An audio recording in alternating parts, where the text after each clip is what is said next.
शांति। ओम शांति। ओम शांति।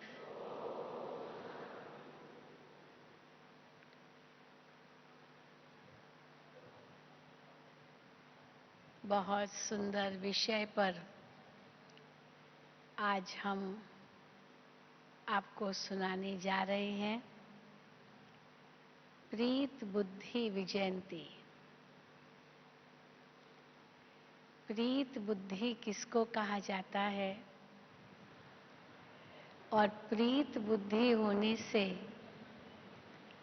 हम कैसे विजयी बनते हैं।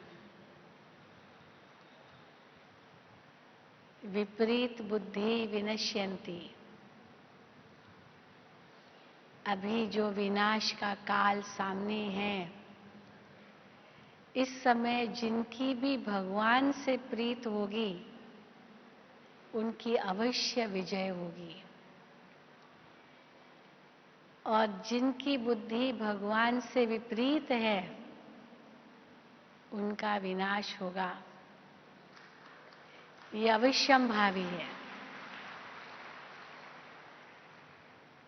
तो हम बाबा के बच्चे बड़े गर्व से कहते हैं कि हमारी शिव बाबा से प्रीत बुद्धि है। लेकिन कैसे पता चले कि हमारी प्रीत बुद्धि है और कैसे इस प्रीत बुद्धि से हम विजयी बनेंगे, वो हम आज के इस क्लास में समझेंगे। वैसे कहावत है, निश्चय बुद्धि विजयंती। स्वयं में निश्चय, बाप में निश्चय, ड्रामा में निश्चय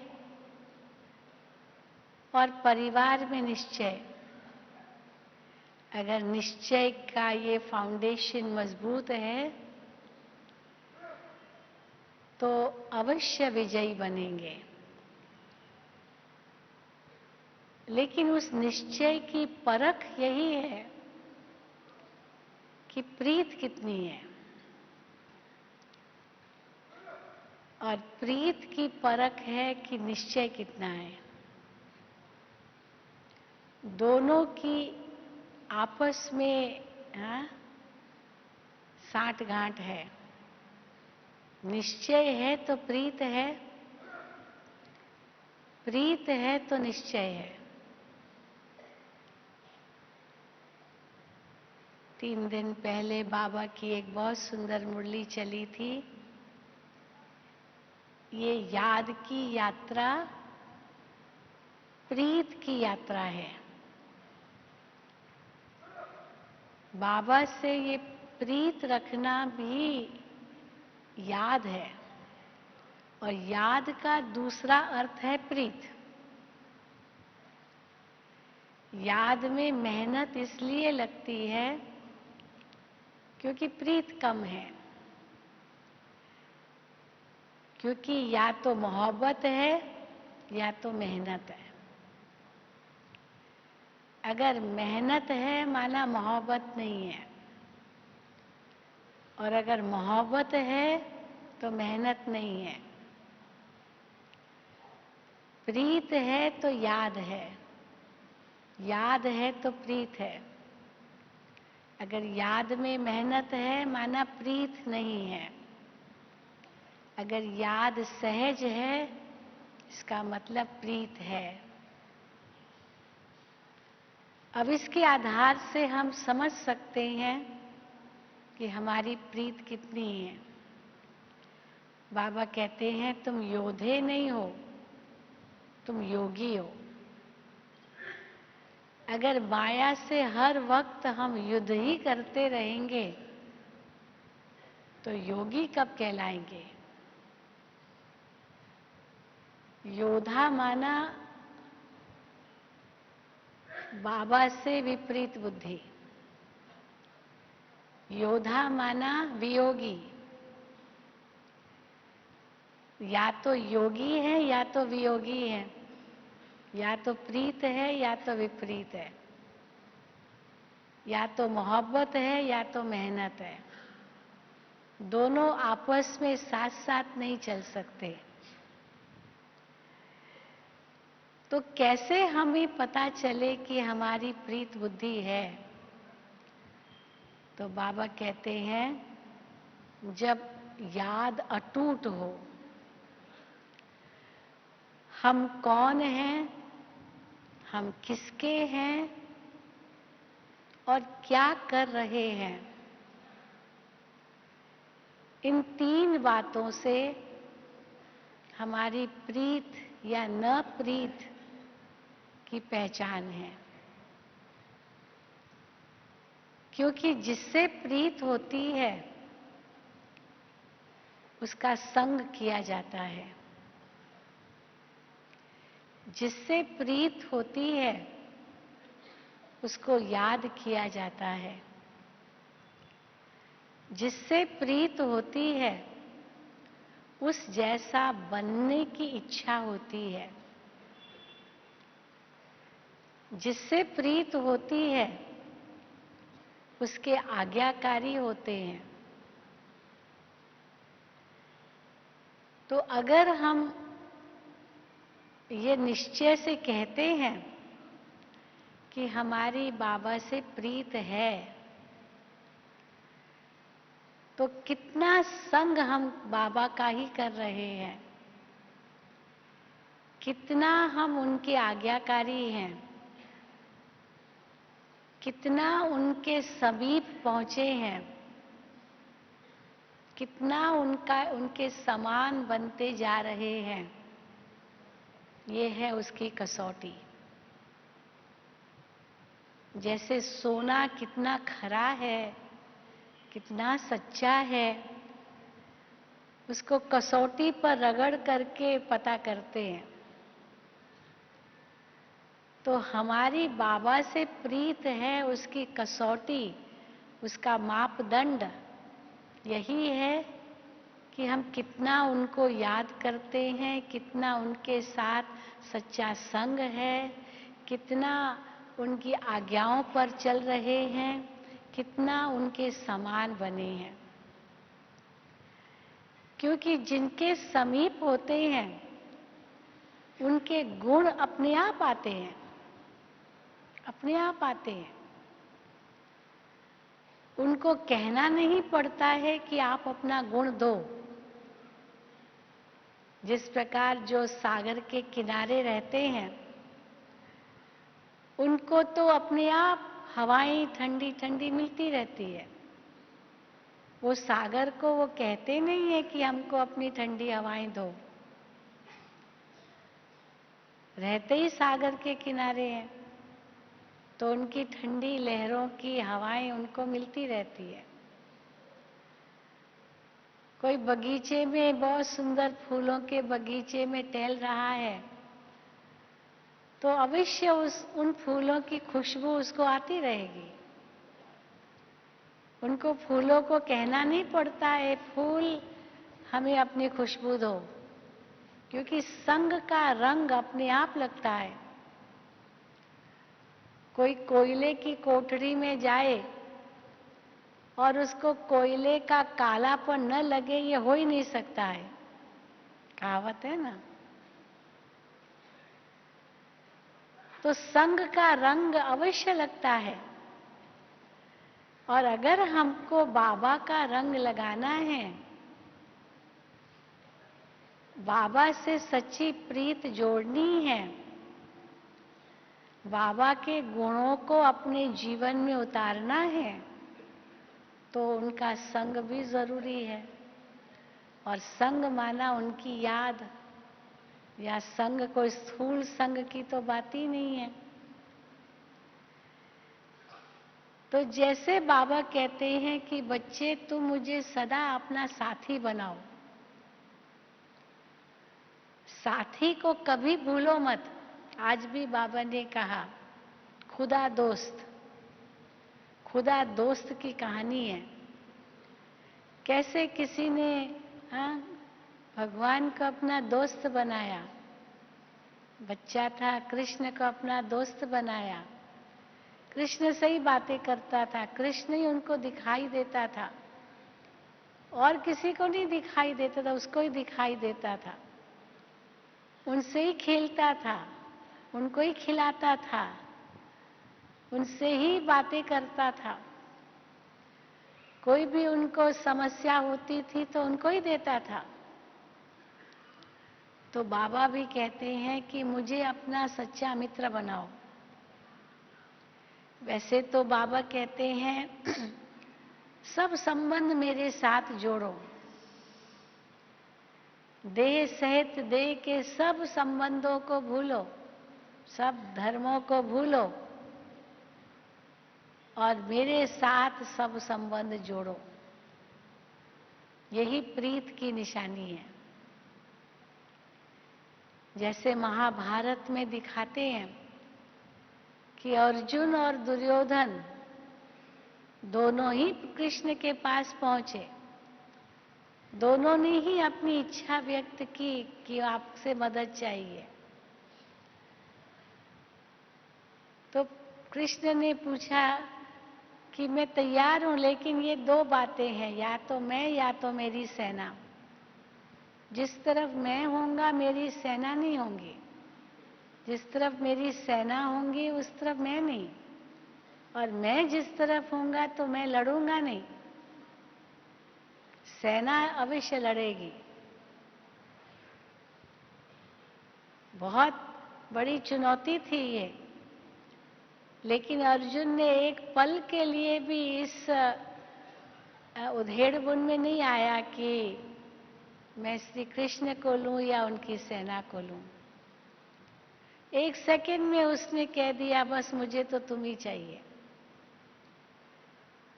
क्योंकि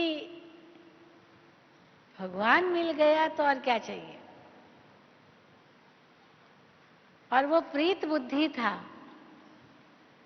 दुर्योधन में प्रीत नहीं थी। उसने कहा ये अकेला क्या करेगा, और ये तो खुद ही कहता है मैं तो लड़ूंगा नहीं।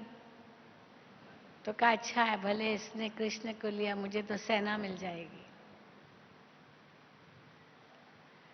तो उसने सोचा सेना मिलेगी तो मैं जीत जाऊंगा, और ये अकेला क्या करेगा, और इसलिए खुद भी लड़ेगा नहीं।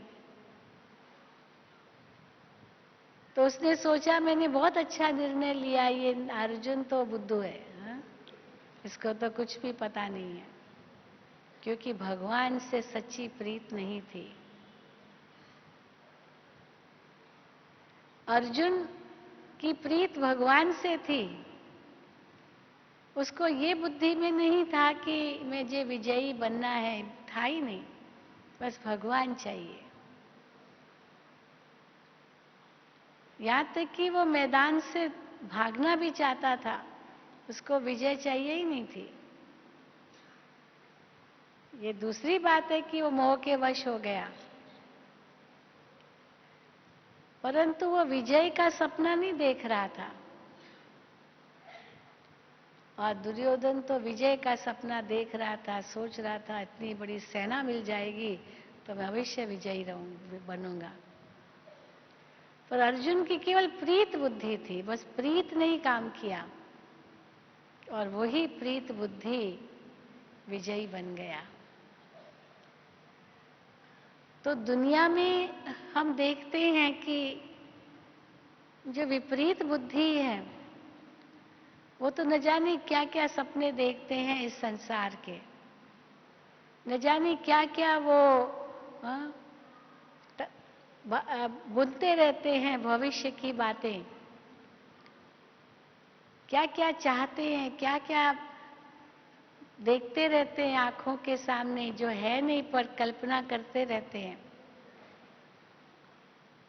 और बाबा के बच्चे कहते हैं हमको कुछ नहीं चाहिए, बस एक बाबा मिला माना सब कुछ मिला। एक बाबा दूसरा न कोई, क्योंकि उस बाबा में सब कुछ आ गया। एक कहानी सुनाते हैं ना कि एक राजा था, बहुत दानी था, प्रजा से उसकी बहुत प्रीत थी और प्रजा की भी उससे बहुत प्रीत थी। बहुत उदार दिल था। तो एक दिन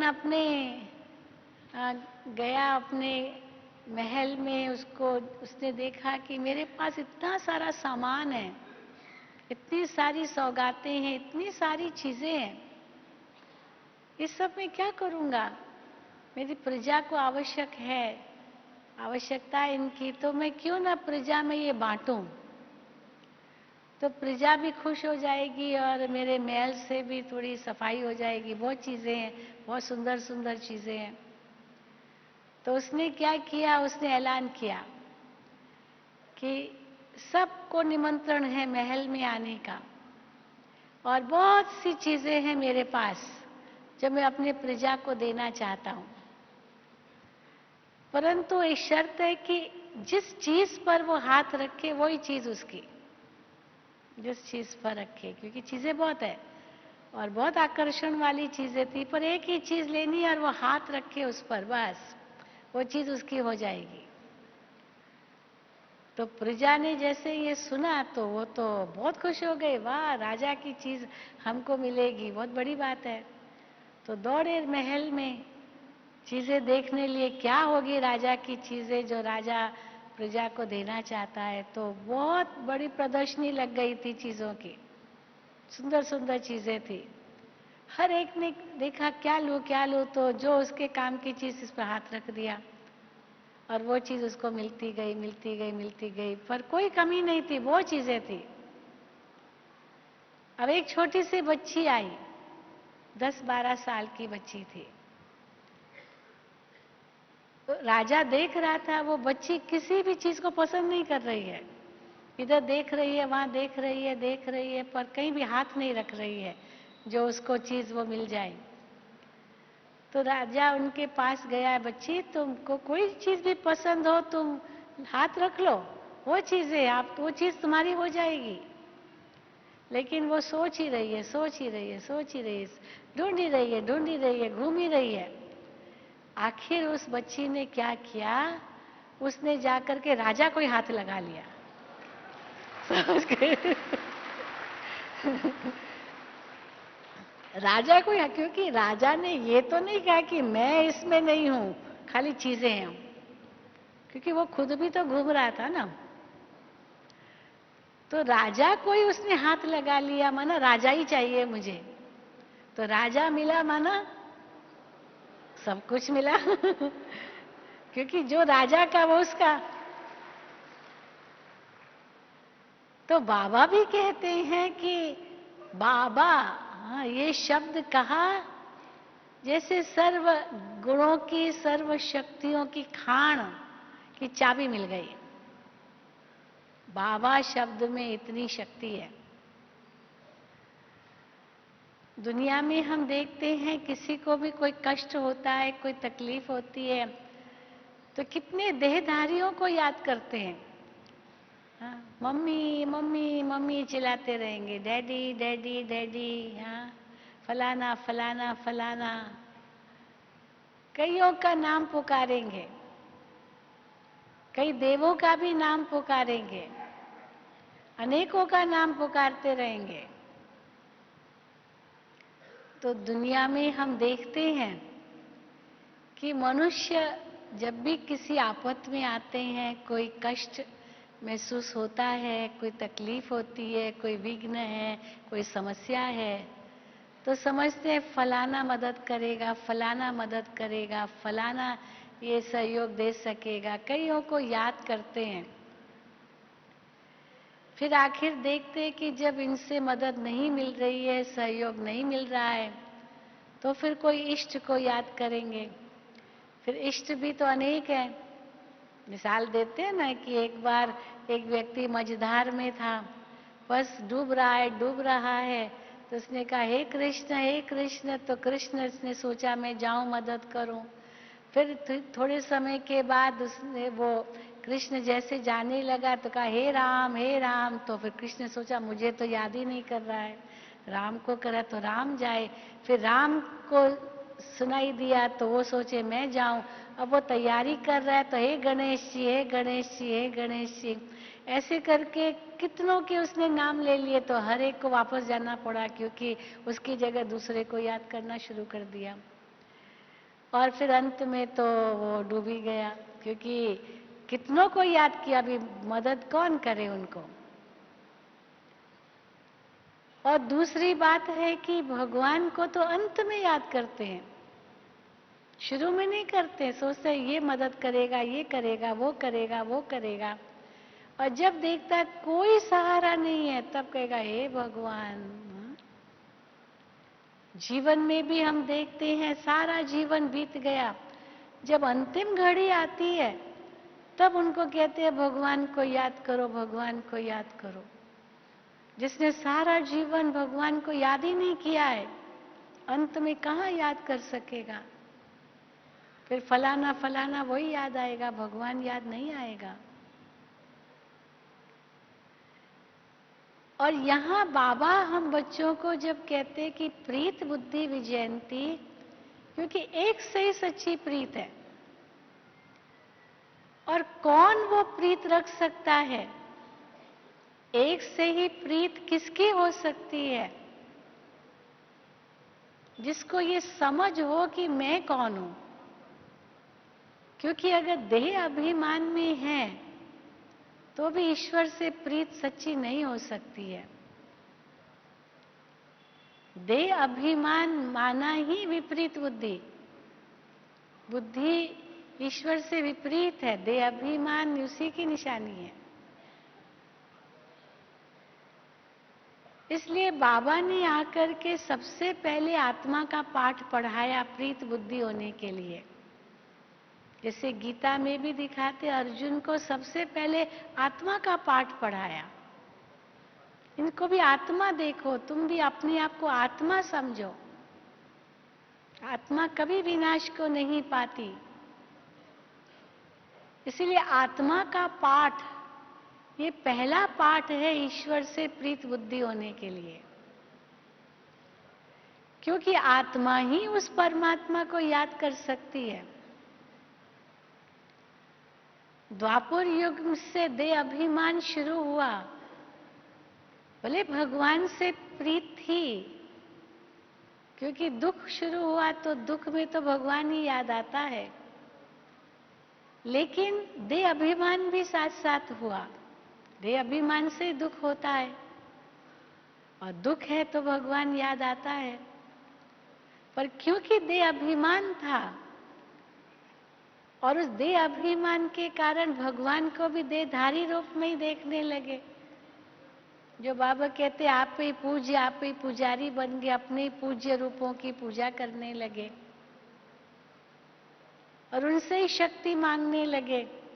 भले शिव की पूजा, व्यभिचारी पूजा शुरू में की, लेकिन फिर जैसे आज बाबा ने बताया कि मैं जो बिंदु रूप हूं, बिंदु बनकर बिंदु को याद करना, इस प्रकार की तो प्रीत थी ही नहीं, क्योंकि देह अभिमान में ही थे। तो देह अभिमान होने के कारण देहधारी से ही प्रीत है, चाहे देहधारी कोई व्यक्ति या कोई इष्ट देव, वो भी तो देहधारी को ही माना।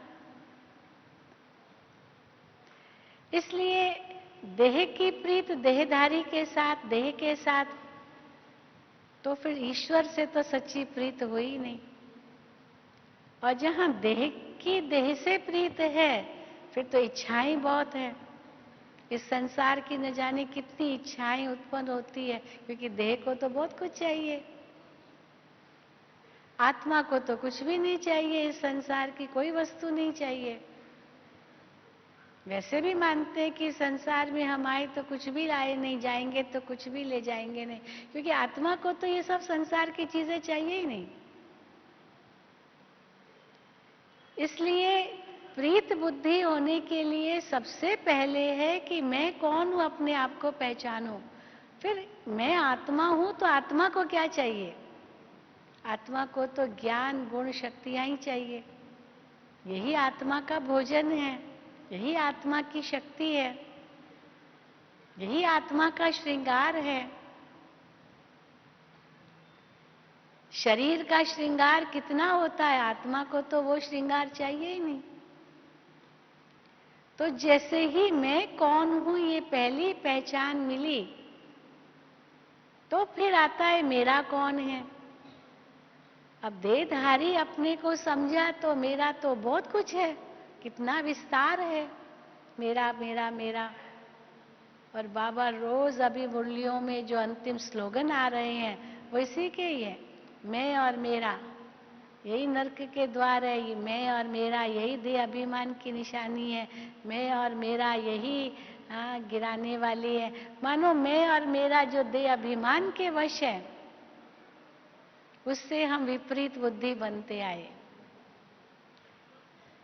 इसलिए बाबा कहते हैं कि अगर मैं कहने की आदत पड़ी भी हुई है, चलो आदत है, परंतु क्या परिवर्तन करो, मैं फलाना मैं फलाना मैं फलाना की वजह मैं आत्मा मैं आत्मा मैं आत्मा, तो प्रीत जुड़नी शुरू हो जाएगी। फिर मेरा मेरा मेरा मेरा कहने की आदत पड़ी हुई है, तो बस परिवर्तन ये करो, मेरा बाबा मेरा बाबा मेरा बाबा। जब बाबा कहते हैं गृहस्थी मत समझो, अपने आप को ट्रस्टी समझो, बस यही परिवर्तन करना है, मैं आत्मा मेरा बाबा, इसी से ट्रस्टी हो जाएंगे। बाकी जो कुछ है मैं उसका ट्रस्टी हूं, क्योंकि बाबा मेरा है, इसीलिए जो बाबा का है वो मेरा है, क्योंकि मेरा बाबा है। ये सब बाबा का है, तो बाबा ने मुझे ट्रस्टी बनाया, जिसका मैं निमित्त बनाऊं, और है बाबा का तो मोह नहीं जाएगा। फिर मैं और मेरा जब हमने पहचान लिया और बाबा से प्रीत जुड़ती गई, ये किसने ये दिया है, तो फिर तीसरा आता है, मुझे करना क्या है।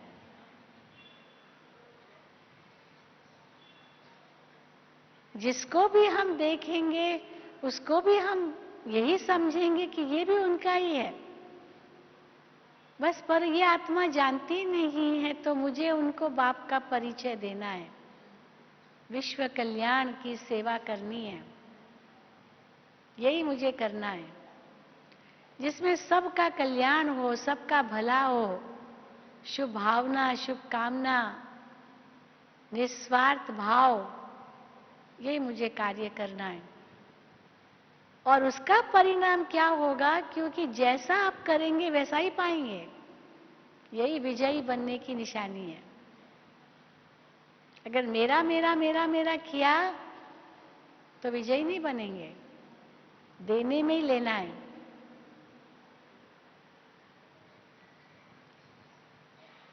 लेने से मिलेगा नहीं, देने से मिलेगा।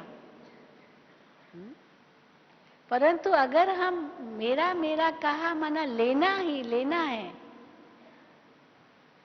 तो मिलेगा भी नहीं। ये कर्म की गुह्य गति है। मिलेगा तब जब पहले देंगे, क्योंकि मिलेगा वही जो आपका भाग्य में होगा, और भाग्य भी तब बनेगा जब पहले करेंगे। भाग्य में ऐसे ही थोड़ी आता है बिना किए।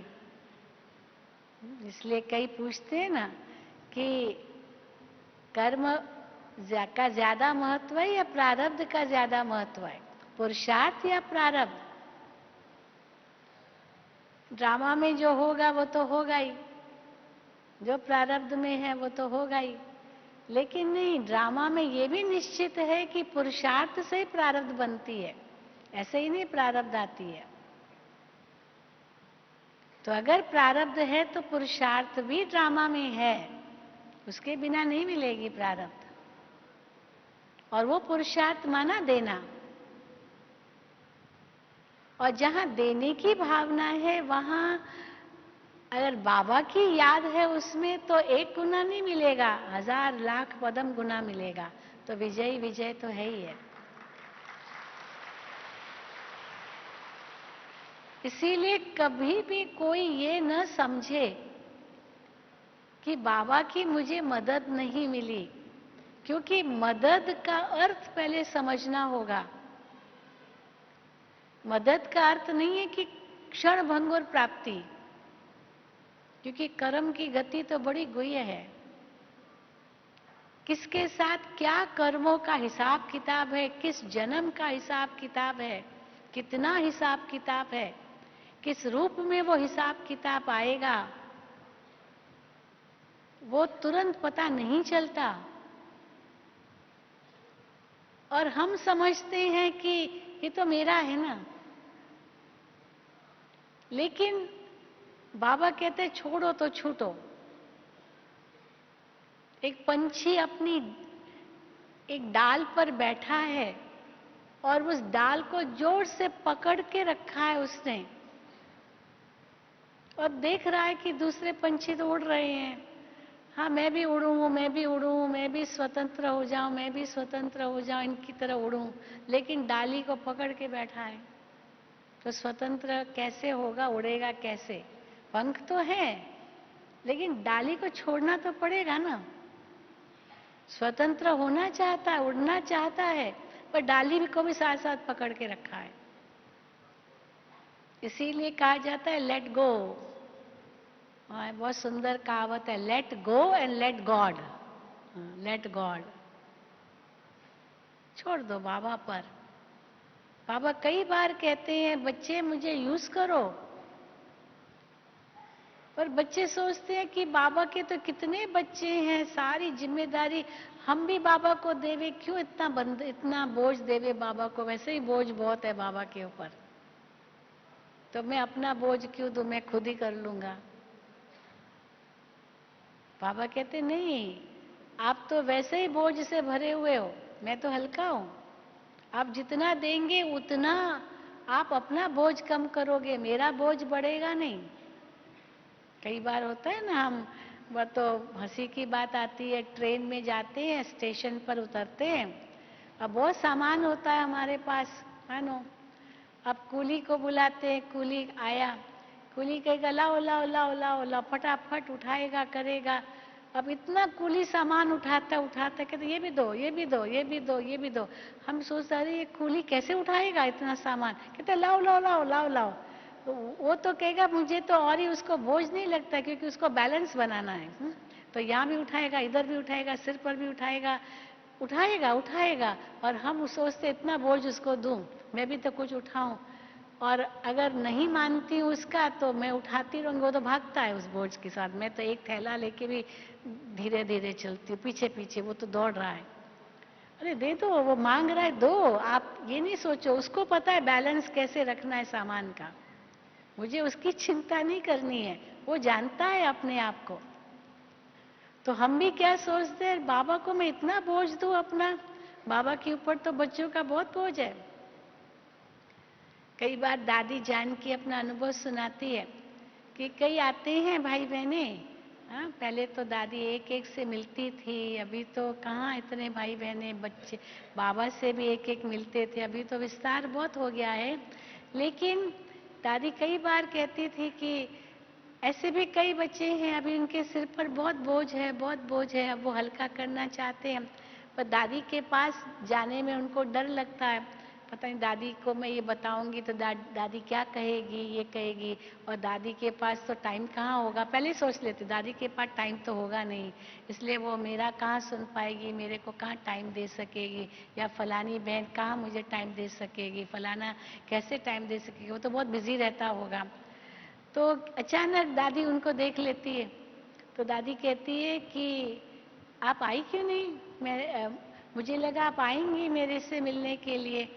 तो वो दादी को कहती, दादी मुझे लगा आप तो बहुत बिजी होंगे ना, इसलिए कैसे मैं आपसे मिलूं, और इतने सबका बोझ आपके ऊपर है, फिर और मैं अपना बोझ आपको एक्स्ट्रा दूं। दादी ने कहा कौन सा बोझ, मैं तो हल्की हूं, मैं तो बहुत लाइट हूं। क्योंकि बिजी होते हुए भी इजी, ये बड़ों की विशेषता होती है, बिजी होते हुए भी इजी। मैनेजमेंट की यहाँ यही तरीका होता है, सब कुछ मुझे ही करना है ये जरूरी नहीं है। डिस्ट्रीब्यूशन ऑफ वर्क, ये बहुत सुंदर तरीका है जिससे हम भी हल्के रहते हैं और सब खुशी खुशी करते हैं। उनको तो बस प्यार चाहिए, पर मैं ही करूं तो कुछ भी नहीं कर सकेंगे। तो दादी ने कहा नहीं, मैं तो बहुत हल्की हूँ मैं तो, सबसे मिल रही हूँ, बाकी एक आपके लिए मैं बिजी हो गई क्या? बाकी सबके लिए इजी हूँ, आपके लिए बिजी हो गई? ये भी मन की सोच है, अंदर ही अंदर व्यर्थ संकल्प है। इसलिए बाबा कहते हैं कभी भी ये नहीं सोचो मैं बाबा को क्या बताऊं, बाबा को क्या बताऊं, वो तो बहुत बड़ी हस्ती है, बहुत बड़ी अथॉरिटी है।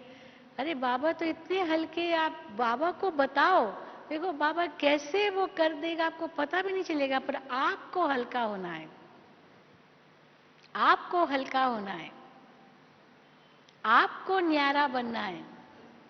ये थोड़ा पुरुषार्थ करना होगा, इसमें मैं और मेरापन को खत्म करना है, दे अभिमान को त्यागना है, नम्र बनना है, झुकना है। झुक करके ये मत सोचे कि ये तो हार हो गई, सहन करना है। ये न सोचे कि सहन किया तो लोग मुझे ही कहेंगे कि भूल इसकी होगी, नहीं। पर मुझे कोई ऐसा कर्म नहीं करना है जो विकर्म बन जाए। आज भी बाबा ने मुरली में बहुत सावधान किया, विकर्मों का खाता नहीं बनाना है, बदला नहीं लेना है, पाप कर्मों की गठरी अभी उतारनी है, बाबा उतारने के लिए आए हुए हैं। हिसाब किताब सब यहीं चुकतो करना है, कहीं भी फंसना नहीं है। फंसते ही तब है जब मैं मेरा आता है, और मैं मेरा जहां आया वहां बाबा भूल गया, फिर प्रीत बुद्धि खत्म हो गई। क्योंकि जिससे प्रीत होती है उसमें ही बुद्धि जाती है, और तरफ से बुद्धि हट जाती है, एक सेकंड में हट जाती है। तो अगर औरों में भी है माना बाप से प्रीत बुद्धि नहीं है, औरों से प्रीत बुद्धि है माना बाप से विपरीत बुद्धि है। और बाबा कहते हैं कि क्यों मेरे से ही प्रीत जोड़ो, क्योंकि आत्मा के अंदर ये एक संस्कार है। क्या संस्कार है आत्मा के अंदर? आत्मा को सत्यता पसंद है, झूठ पसंद नहीं है। कोई व्यक्ति झूठा होता है वो पसंद नहीं करते हम, ये झूठ बोलता है, ये झूठ बोलने वाला है। वो झूठा व्यक्ति भी खुद को पसंद नहीं करता है, हाँ, कि मेरे अंदर ये झूठ के संस्कार है, कैसे निकले, नहीं पसंद है उसको। परंतु आदत बनी हुई है, झूठ ही बोलने की आदत है, तो झूठ पसंद नहीं है, सत्य पसंद है। अब सबसे सत्य कौन, जिससे सच्ची प्रीत रखनी है, वो तो एक शिव बाबा ही है। इसलिए जब हम कहते हैं सत्यम शिवम सुंदरम, ये सत्यम शिवम सुंदरम ये प्रीत की निशानी है। जिससे प्रीत है माना सत्य से प्रीत है, और सत्य अगर है तो एक परमात्मा ही है। इसलिए बाबा कई बार कहते हैं मैं ही सत्य सुनाता हूं, सचखंड स्थापन करता हूं, सत्य बातें ही देता हूं, सच्चा बनाता हूं। तो सत्य से प्रीत ही हमें सत्य बनाएगी। झूठ से प्रीत होगी तो हम सत्य कभी नहीं बनेंगे। और इस कलयुग की दुनिया में तो सब कुछ झूठ ही झूठ है। झूठ का भी की भी परिभाषा है, जो चीज विनाशी है, जो चीज परिवर्तनशील है, जो चीज अस्थिर है, वो सब झूठ है। इसीलिए कहा ना जगत मिथ्यम, जगत सब झूठा है, ब्रह्म सत्यम। ब्रह्म ईश्वर को कह दिया, यानी वो परमात्मा ही सत्य है, बाकी संसार में सब झूठ है। क्यों मिथ्या है? क्योंकि सब परिवर्तनशील है। आज उस चीज से प्रीत है क्योंकि ठीक है, लगा कि ये तो बहुत ही सुंदर है, पर कल तो वो कुरूप हो जाएगा। पर जो सत्य सोना है वो तो सदा ही सोना रहेगा। नकली सोना शुरू में बड़ा प्यारा लगता है, चमकता है, लेकिन झूठा है तो थोड़ी देर के बाद काला पड़ जाएगा। शरीर भी भले सुंदर है, लेकिन ये तो चमड़ी की ही सुंदरता है। 4 दिन की चांदनी है, फिर अंधेरी रात है, बुढ़ापा आया, गई सुंदरता। बीमारी आई, गई सुंदरता। कोई एक्सीडेंट हुआ, कुछ हुआ, गई सुंदरता। इसलिए सत्य चीज आकर्षित करती है, सुंदर चीज आकर्षित करती है, पर वो सुंदरता स्थायी हो तो सदा ही आकर्षित करेगी, और वो सत्य ही सुंदर हो सकता है। झूठ कभी भी सुंदर होगा तो अल्पकाल का, सदा काल का नहीं। और झूठ के तो पैर भी नहीं होते, वो स्थिर भी नहीं हो सकता है। इसीलिए कहा सच की नैया हिले डुले पर डूबे नहीं,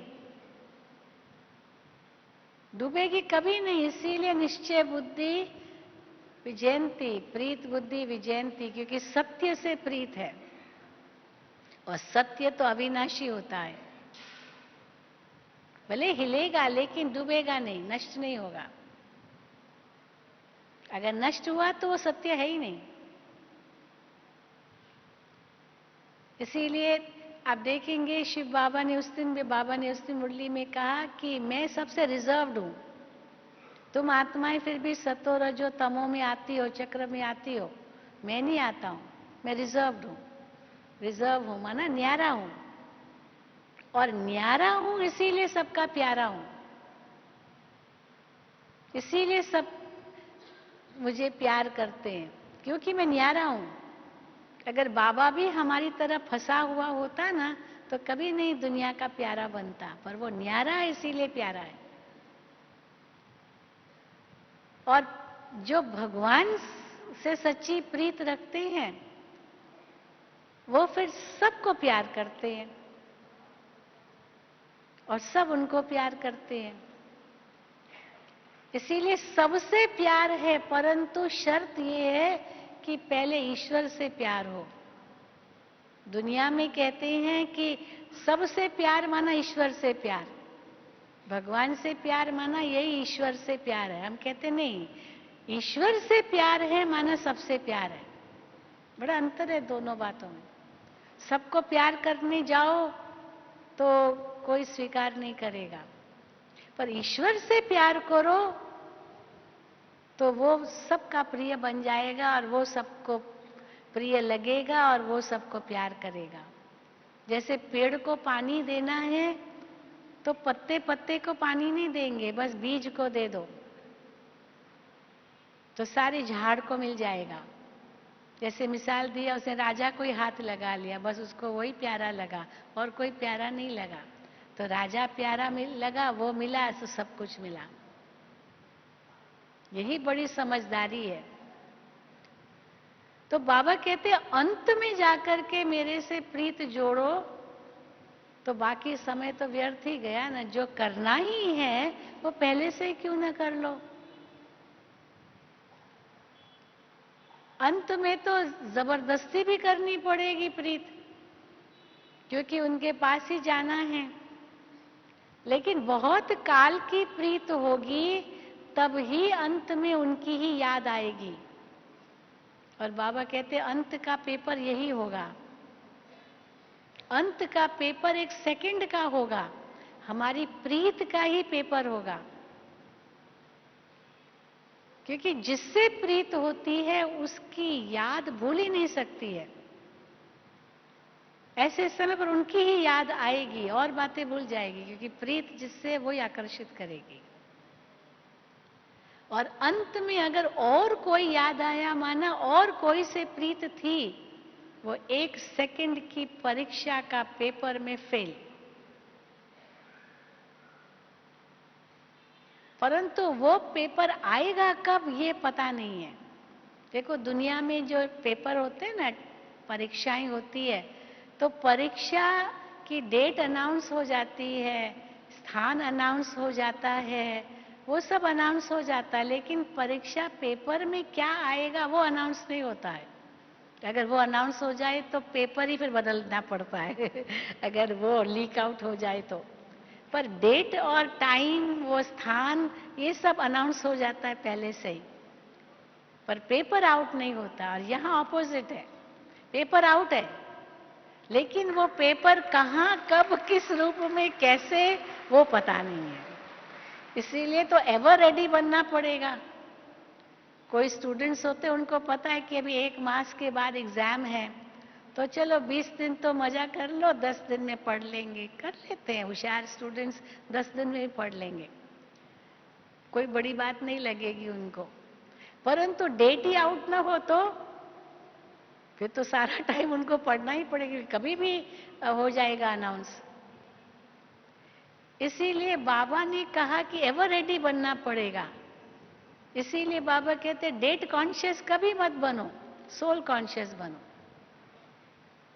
बाबा से पूछते बाबा विनाश कब होगा? बाबा कहते विनाश विनाश क्यों सोचते हो?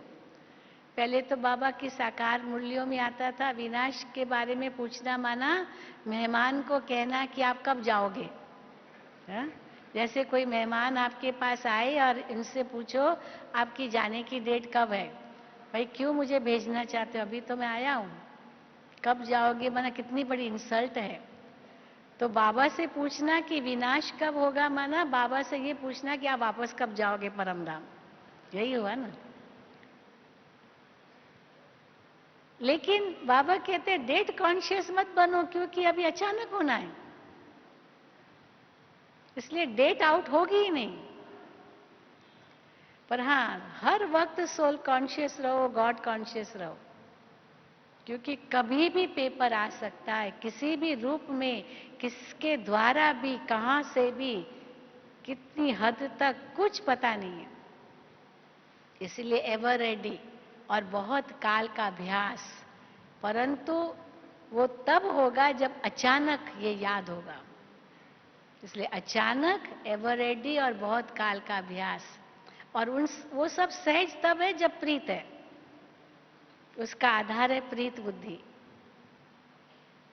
मेरा तो एक शिव बाबा, दूसरा न कोई, बाकी सब मैं मेरा खत्म। ये बहुत बड़ी परीक्षा है और उसकी कसौटी क्या है? हर वक्त अपनी परीक्षा लो कि अभी अगर इस समय मैं आत्मा शरीर छोड़ती हूं तो मुझे कौन याद आएगा? धन दौलत, बच्चा, पति पत्नी, मकान, जमीन जायदाद, गाड़ी, कौन याद आएगा? बाबा के सिवा और कोई भी याद आया माना बाबा से प्रीत बुद्धि नहीं है। हर वक्त अपनी परीक्षा लेनी होगी। जैसे मिसाल देते हैं ना कि कई ऐसे संत बताते हैं कि वो अपनी परीक्षा लेते थे कि मेरे अंदर कितनी सहन शक्ति है। तो जो उनके निंदक थे, उन निंदक को वो साथ में रखते थे, वो मेरी निंदा करता रहे तो मेरी सहन शक्ति कितनी है वो मुझे पता चलेगी। इसलिए कहते हैं निंदक नेरे राखिए, निंदक को सदा साथ में रखो। जैसे गवर्नमेंट में भी हम देखते हैं ना, अगर ऑपोजिशन स्ट्रांग है तो गवर्नमेंट कुछ भी गलती नहीं कर सकती है, उसको ऑपोजिशन का डर होता है, क्योंकि वो तो हमारा नुक्स निकालेगी, कमियां निकालेगी, इसलिए मनमानी नहीं कर सकता है। तो इसी प्रकार अगर मेरी कोई निंदा कर रहा है और वो मुझे, मेरे अंदर सहन करने की कितनी ताकत है, उससे पता चलता है कि हाँ ये सहन शक्ति है मेरे में, परंतु वो निंदक साथ हो। पर एक दूसरी भी कहावत है, कही गई है, निंदा हमारी जो करे मित्र हमारा सो। जो निंदा करता है वो मेरा मित्र है, क्योंकि वो मुझे सावधान कर रहा हर वक्त। इंग्लिश में बड़ी सुंदर कहावत है, किसी ने कहा, God take care of my friends, I will take care of my enemies. हे भगवान मेरे दोस्तों से मुझे बचाओ, दुश्मनों से तो मैं खुद निपट लूंगा।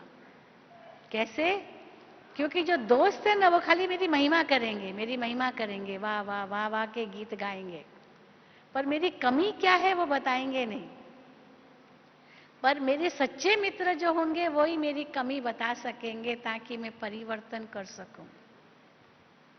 भले वो लगते दुश्मन है परंतु वही मेरे सच्चे मित्र हैं, और जो मेरी खुशामदी केवल करते हैं वो सच्चे मित्र नहीं है। क्योंकि वो तो स्वार्थ से भरे हुए, वो मेरे से लेना चाहते हैं, इसलिए मेरी महिमा ही करते रहेंगे। दुनिया में ये बहुत मान्यता है।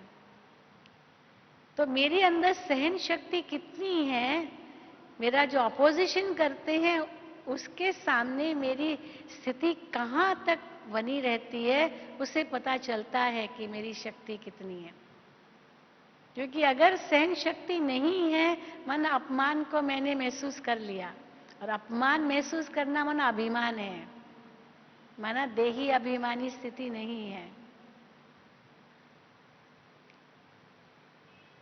इसलिए ये भी अपनी परीक्षा है कि कोई भी बात हो जाए, सबसे पहले बाबा याद आता है या मैं मेरा दे अभिमान के वश ही याद आता है, और वो बोझ बाबा को दे दो। बाबा याद आया और बोझ बाबा को दिया। बाबा से कुछ मांगने की जरूरत नहीं है।